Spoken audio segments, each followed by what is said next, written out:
Bună ziua și bine v-am găsit, prietenii mei dragi. Am intrat pe un nou vlog. Să mai vorbim, să mai discutăm și un cât de cât. Vă mulțumesc foarte frumos că îmi dați și mie aprecieri și aș vrea să-mi dați aprecieri cât mai multe de se poate, bineînțeles. Bun.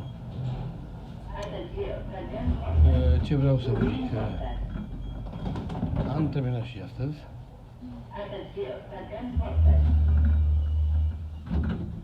Trebuie puțin mai devreme. Acum sunt în lift, iar oprim sus. Și mergem spre casă. Am ieșit mai devreme. Totuși am ieșit mai devreme astăzi. Mulțumim lui Dumnezeu că ne binecuvintează. Ne dă puteri de muncă. Să vă binecuvinteze și pe voi, prietenii mei dragi, și pe toată lumea. Și mâine începem cu o altă zi, cu o nouă zi. Este foarte bine, e cald, așa. Și am ieșit de la muncă și cu prietenul meu astăzi am muncit mult. Am băgat astăzi. Am băgat cam vreo 1500 de metri de cablu. Wow. În 2 inci la dimineață. De la 9. N-am avut pauză, n-am avut nimic. Deci n-am mâncat nimic astăzi. Așa. Da, suntem bine. Așa, am intrat pe un vlog, să fac un vlog cu dumneavoastră. Mă bucur foarte mult, dați și mie aprecieri.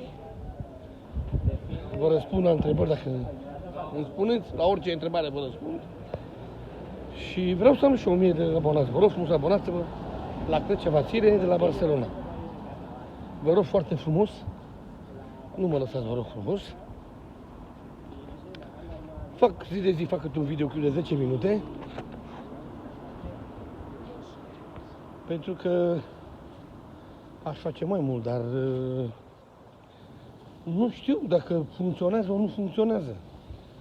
Lăsați și mie un mesaj acolo, vă rog foarte frumos, prietenii mei dragi, dacă funcționează. Lăsați un mesaj și eu vă răspund. Orice detalii îmi dați, vă răspund cu mare dragoste. Vă răspund cu mare dragoste. Bun. Cum vă spuneam, ieri a fost o zi tot la fel bună. Ieri a fost o zi bună. N-am prea muncit azi. Azi am muncit cam mult astăzi. Am tras cam mult astăzi. Și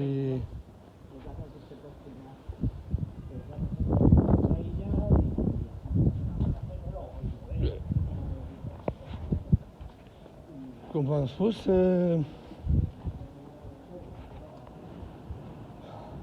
mi-e foame rău, mi-e foame.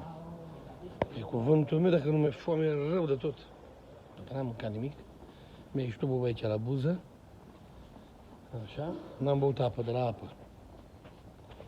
Prietenii mei dragi, vă rog frumos să vă abonați la canalul meu de YouTube. Vă rog foarte frumos, că o să vă spun multe și multe. Trebuie să fac și eu neapărat 1000 de abonați. Ajutați-mă, vă rog foarte frumos, vă rog din suflet.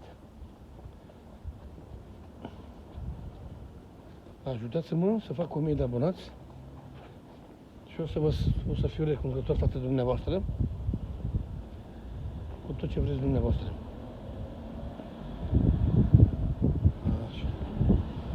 Aș face la muncă, dar nu pot, pentru că am șefii și poate mă prinde și mă dă afară de la muncă. Nu prea am voie.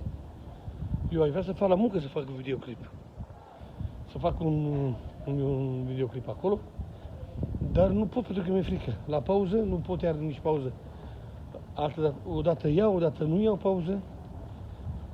N-am cum. Așa fac și eu când vin și spre casă.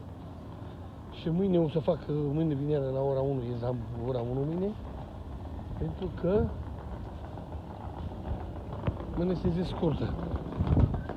Și o să fac și un vlog mai frumos o să ies în oraș.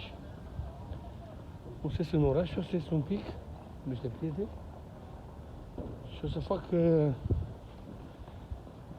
un vlog puțin mai mare, mai lung. Un sfert de oră, 20 de minute, eu știu. Nu știu cum să vă zic numai asta. Dar de moment o să-l fac de 10 minute. Dacă vi se pare că e puțin, scrieți-mi un mesaj și eu să fac mai lung.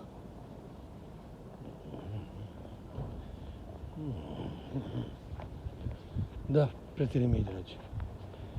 Cum vă spuneam, mâine sâmbătă vreau să mă duc până într-o piață mare, acolo unde se face și unde se găsește grătare.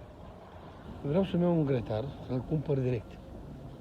Eu am aparat de sudură, pot să-l fac la mine acasă, pot să-l fac, dar mă costă, cred că mai mult, mă costă și timp pierdut și alea. Așa dau 100 de euro, le iau cu totul și e asta. Mi l-au făcut gata și asta este. Pentru că să nu mai mă duc să mă duc la grătare, la păduri și n-are rost.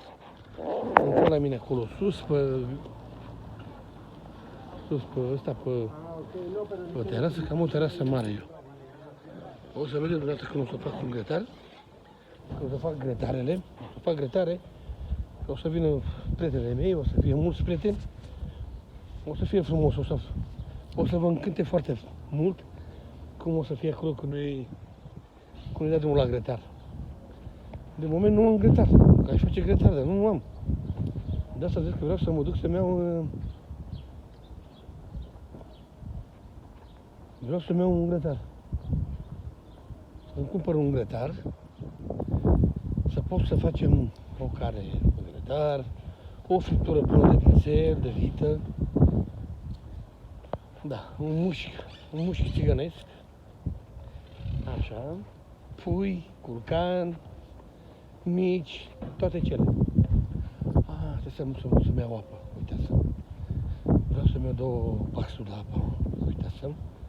O să mă stau aici până să închide vlogul, că vreau să iau niște apă. Uitați-mă, mi-a zis nevasta mea să iau 2 baxuri de apă. Și așa că le iau acum, să nu mai mă duc să le iau după aia. Bun, și să vă spunem, prietenii mei dragi, o să mă duc să-mi iau grătar și o să fac grătare acasă, cu familia, cu nevasta mea, cu niște prieteni dragi, care mi este mie cei mai dragi prieteni. Și așa că o să stau să beau o bericioaică, un pahar de vin. Nu știu, ne vedem dacă bea vin, pentru că eu dacă sunt puțin cam bolnav, am grasă în sânge, trigliceride și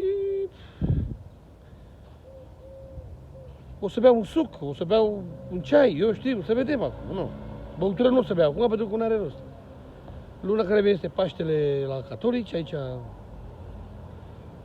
să vedem, e ziua mea, luna care vine, e și ziua mea de naștere. Și prietenii mei de-abia așteaptă să vedem ce facem, unde mergem. O să mergem la o pădure atunci, că o să fim mulți și la mine aici nu pot să chem multe persoane, pentru că nu poți, pentru că e gălăgie, e poliție, vine poliția, mă reclamă vecinii. Dar cred că o să mergem la grătar, la pădure o să mergem, o să chem prietenii mei, vreo 5-6 familii chem, nu chem mulți. Și așa că, prietenii mei dragi, vă pup. Haideți, vă rog frumos, abonați-vă la mine, dacă se poate, vă rog foarte frumos, să vă ajute Dumnezeu. Vreau și 1000 de abonați. Aici este o școală. Să pot să intrăm în direct, să intrăm, să vorbim, să discutăm multe și multe. Acum nu pot să vorbesc pentru că n-am ce să vorbesc. Că nu știu câte persoane am 2, 3, 4, 5, nu știu ce să vă zic. Dar vă rog frumos, uitați-vă și vizionați-mi și mie YouTube-ul Crecea Vasile. Vă rog foarte frumos și o să vă rămân dator la orice, puneți-mi întrebări și am să vă răspund, tot vă răspund. Tot ce vreți dumneavoastră, aia vă răspund. Vă rog foarte frumos. Înțelegeți dumneavoastră. Spuneți-mi tot și vă răspund tot. Hai să într-un magazin. În magazin să-mi iau niște apă. Să iau apă, că n-am apă de băut. Bine, băieții mei dragi, vă urez o zi bună. Dumnezeu să vă binecuvinteze, familiile, copiii. Vă pup și ne auzim mâine la un nou vlog. O zi bună!